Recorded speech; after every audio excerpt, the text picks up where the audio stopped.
हाँ, और बच्चों देखो आज हम मध्यकालीन स्टार्ट कर रहे हैं, ठीक है ना। मध्यकालीन स्टार्ट करें, गुप्त तक पढ़ा दिए थे। उसके बाद से छोटे छोटे प्रांतीय राज्य हैं जो तुम लोग को हम पढ़ा देंगे, ठीक है ना। तो हम मध्यकालीन स्टार्ट कर रहे हैं। प्राचीन लगभग लगभग खत्म है, थोड़ा सा बचा है, ठीक है। ये पढ़ा चुके हैं तुम लोग बहुत अच्छे से पढ़े हो, लेकिन आज तुम लोग को वाकई में कुछ नया देते हैं। ध्यान दो, आज तुम लोग को देखो मैं क्लियर करा दूंगा। भारत पे अरबों का आक्रमण, और भारत पर जैसे तुम लोग को बताया थे भारत पे अरबों का आक्रमण। भारत पर सर्वप्रथम मोहम्मद बिन कासिम ने आक्रमण किया था 712 ईस्वी में।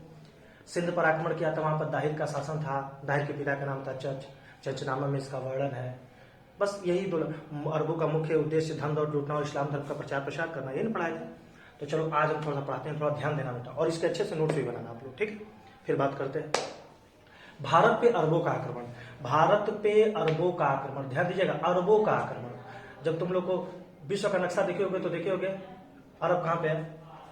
अरबों के भारत आक्रमण के विषय में, अरबों के भारत आक्रमण के विषय में पर्याप्त सूचना 9वीं शताब्दी के बिलादुरीकृत किताब फुतूल अल बलदान में मिलती है। ध्यान सुनना, कितना अच्छा क्वेश्चन है। अरबों के भारत आक्रमण के विषय में पर्याप्त सूचना 9वीं शताब्दी के बिलादुरीकृत किताब फुतूल अल बलदान में मिलती है।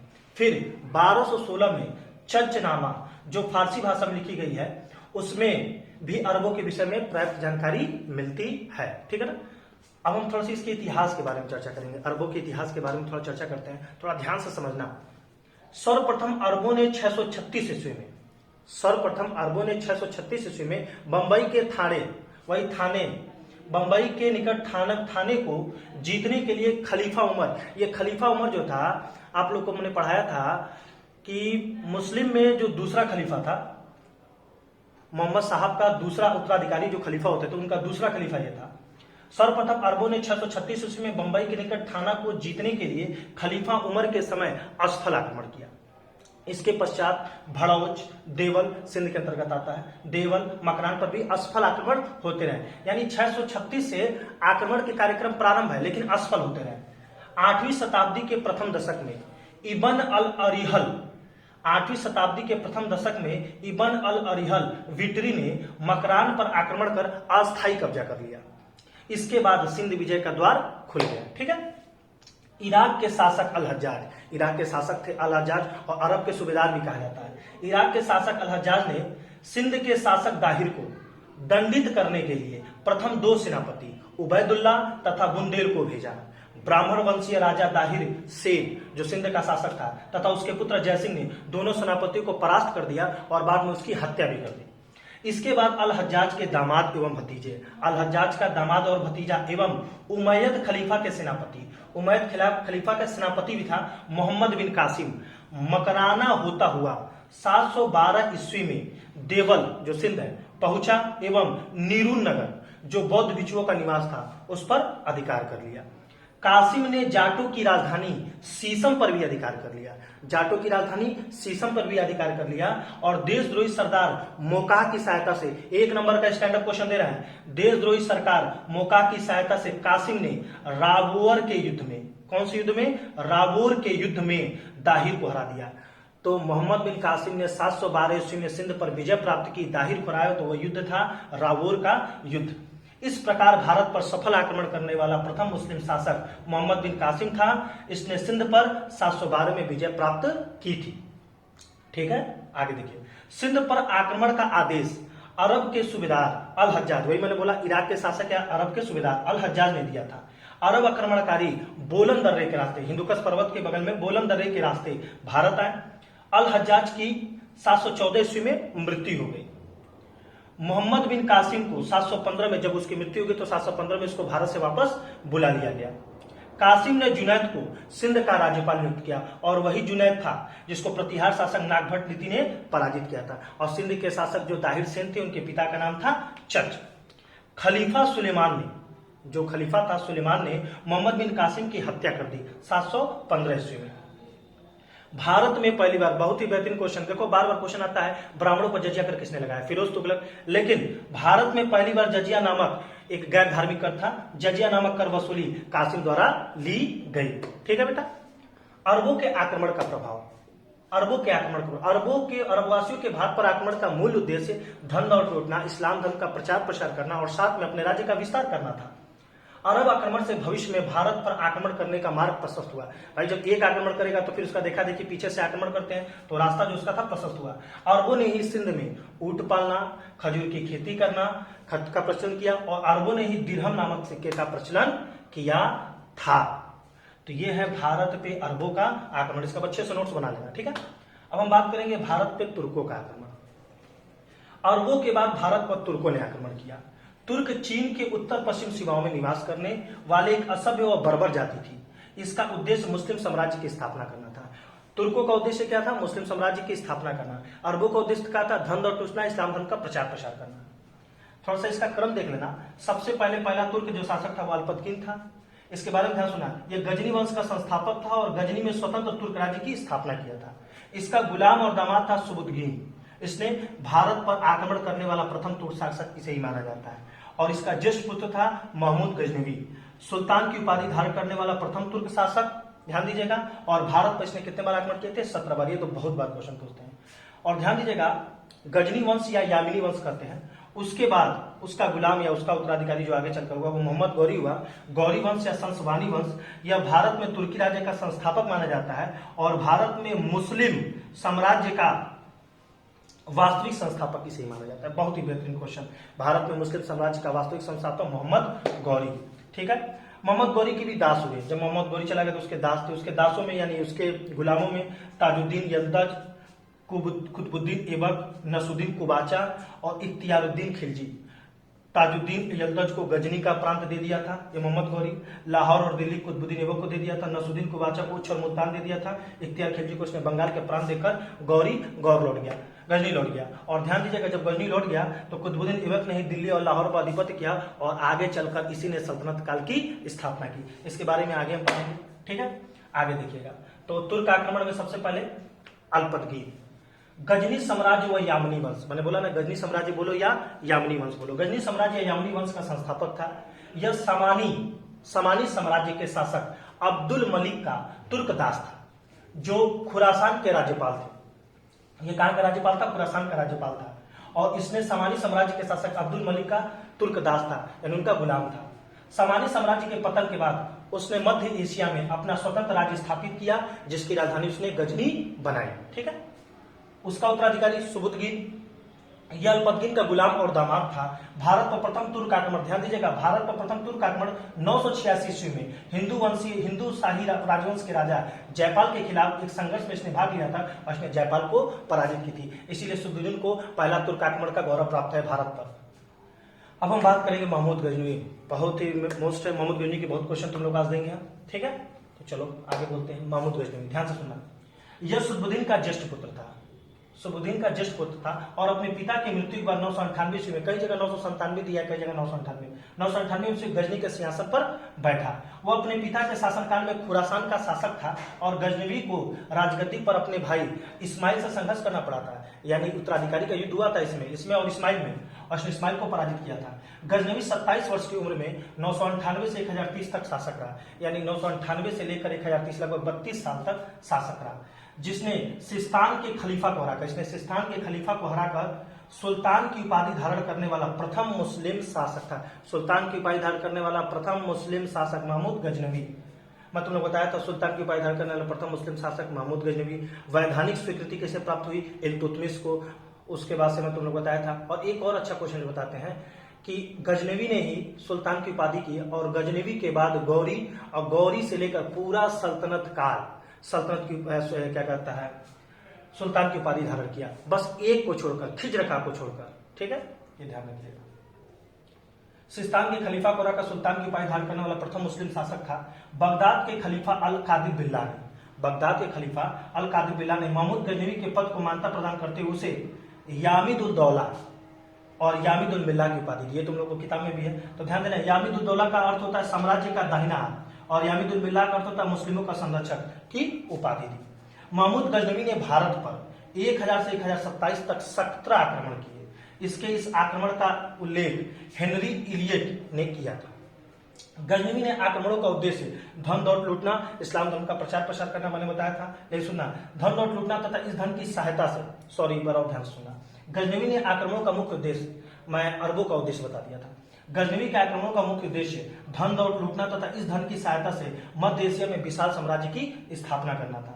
गजनवी ने बहिंद की, अब ये मैं बताऊंगा तुम लोगों को, गजनवी ने बहिंद की प्रथम लड़ाई 1001 ईस्वी में जयपाल को पराजित किया, और बहिंद की द्वितीय लड़ाई 1008 में उसने जयपाल के उत्तराधिकारी जो अगले थे अनंतपाल को पराजित किया था। ठीक है बेटा, ये हो गया आपका अरबों का आक्रमण, तुर्क। अभी गजनी कंप्लीट कर रहे हैं हम, इसका पिक ले लो।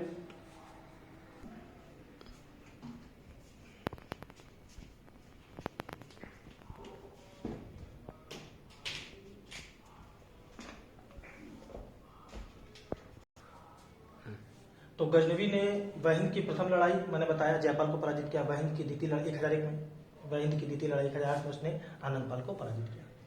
महमूद गजनवी का 1008 में नगरकोट के विरुद्ध आक्रमण जो था वो मूर्तिवाद के विरुद्ध आक्रमण था।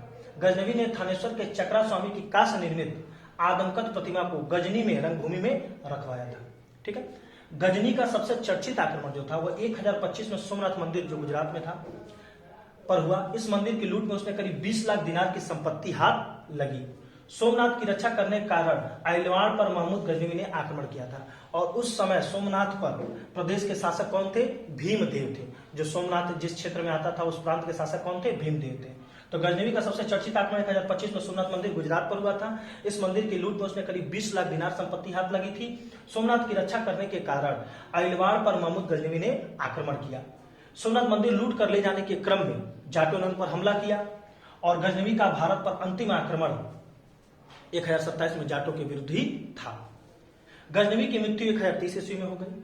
गजनवी ने भारत में एक सेना गठित की जिसका सरदार तिलक, सेवंत राय और तिलक इनके दो हिंदू सेनापति थे, जिसमें इन्होंने गजनवी ने भारत में एक सेना का गठन किया जिसका सरदार तिलक नामक हिंदू था। गजनवी ने सिक्कों पर केवल, बहुत अच्छा क्वेश्चन है, गजनवी ने सिक्कों पर केवल अमीर महमूद ही कहा गया है। गजनवी ने सिक्कों के पृष्ठ भाग पर कलिमा का संस्कृत रूपांतरण अव्यमेक अवतार अंकित करवाया। गजनी को विद्याधर चंदेल ने 1008 में संधि करनी पड़ी थी। महमूद गजनी ने गजनी में विश्वविद्यालय की स्थापना की। गजनवी के दो पुत्र थे, महमूद और मोहम्मद। गजनवी ने भारतीय इतिहास में बुद्ध सिकन यानी मूर्ति भंजक के नाम से जाना जाता है। महमूद गजनवी के साथ कुछ विद्वान भारत आए थे, बहुत फेमस थे ये क्वेश्चन, और बहुत बार क्वेश्चन। अलबरूनी, फिरदौसी, उतबी, फरूकी, बैहाकी किसके दरबार में आते थे? इनमें से किसी का नाम पूछता है तो महमूद गजनवी। इनके बारे में थोड़ा सा हम बताते हैं। उतबी, यह महमूद का साहित्य इतिहासकार था। इसकी प्रमुख विशेषता सुनिएगा, उतबी यह महमूद का साहित्य इतिहासकार था। इसकी प्रमुख पुस्तकें किताबुल यामिनी तथा तारीख यामिनी है, जिसमें महमूद के जीवन और कार्यों का विस्तृत वर्णन है। फिरदौसी, उतबी के बारे में उतबी ने ही इनके किताब में लिखा था और उन्होंने बताया था जिहाद का वर्णन किया था। उतबी, एक बात बहुत अच्छा क्वेश्चन बता रहा है, देखो इसमें लिखा नहीं, मैं तुम्हें बता देता हूं।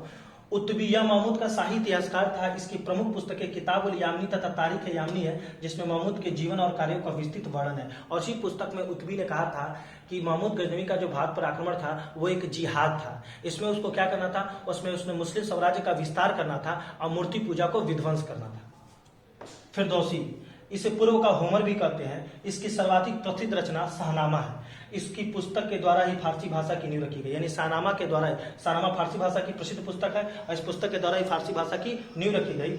इसे पूर्व का होमर कहते हैं और फिरदौसी ही फारसी भाषा का संस्थापक भी कहा जाता है। अलबरूनी बड़ा फेमस है। ईरानी मूल का एक फारसी लेखक था। 1017 में ख्वारिज्म पर आक्रमण और अधिकार करने के बाद अलबरूनी एक युद्धबंदी के रूप में गजनी ले आया गया। महमूद गजनवी के शासन काल में 1030 में इसने अपनी विख्यात पुस्तक किताबुल हिंद या तहकीक हिंद, इसको हिंदी में कहते हैं भारत की खोज, की रचना की थी। अलबरूनी के अनुसार ही पराशर के पुत्र व्यास ने हिंदी वर्णमाला की खोज की थी। बहुत ही बेहतरीन क्वेश्चन दे रहा है। अलबरूनी के अनुसार पराशर के पुत्र व्यास ने हिंदी वर्णमाला की खोज की थी। इसमें 50 अक्षर थे। और मोस्ट इंपोर्टेंट क्वेश्चन कि यह पुराणों का अध्ययन करने वाला प्रथम मुस्लिम था। ठीक है, तो यह आपका हो गया गजनवी। अब गजनवी के 17 आक्रमण एक मिनट देख लीजिएगा, पहले बताते फिर सोमनाथ मंदिर के बारे में भी चर्चा भी करते हैं। महमूद गजनवी के 17 आक्रमण, ध्यान से थोड़ा सा एक लाइन देख लीजिएगा आप लोग। पहला आक्रमण उन्होंने पंजाब के सीमांत क्षेत्रों पर किया था 1000 ईस्वी में और जयपाल को विरुद्ध था। दूसरा उसने पेशावर के विरुद्ध किया था जिसको वाहिनी की प्रथम लड़ाई कहते हैं 1001 ईस्वी में, विरुद्ध कौन थे? जयपाल। तीसरा युद्ध उसमें मुल्तान के विरुद्ध किया था 1005 ईस्वी में, और उधर से कौन थे? दाऊद करमाथी। चौथा उसने भेड़ा के प्रति युद्ध किया था, भेड़ा से 1006 से 1007 के बीच में, और उधर से वहां के शासक कौन थे? बाजीराव।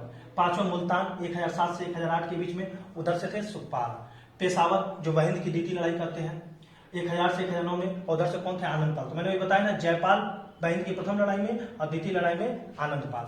नारायणपुर 1009 स्थानीय शासक वहां के थे जो इनके विरुद्ध थे। मुल्तान 1010 से 1011 सुखपाल। थानेश्वर 9वां युद्ध जो इनका था 1011 से 1012 के बीच में, राजाराम। निंदुना 1014 ईस्वी, त्रिलोचन पाल उधर से थे। कश्मीर पे इसने आक्रमण किया, 11वां आक्रमण था 1015 से 16, और उधर से थे संग्राम राज जो लोहार वंश के थे। फिर 12वां उसका आक्रमण मथुरा के विरुद्ध था 1018 से 1019 में, राज्यपाल उधर से प्रतिहार नरेश राज्यपाल प्रतिहार के राज्यपाल से के विरुद्ध था। 13वां था कालिंजर, और वो था 1019 में, गंड चंदेल और त्रिलोचन मिलकर इसके विरुद्ध युद्ध किए थे।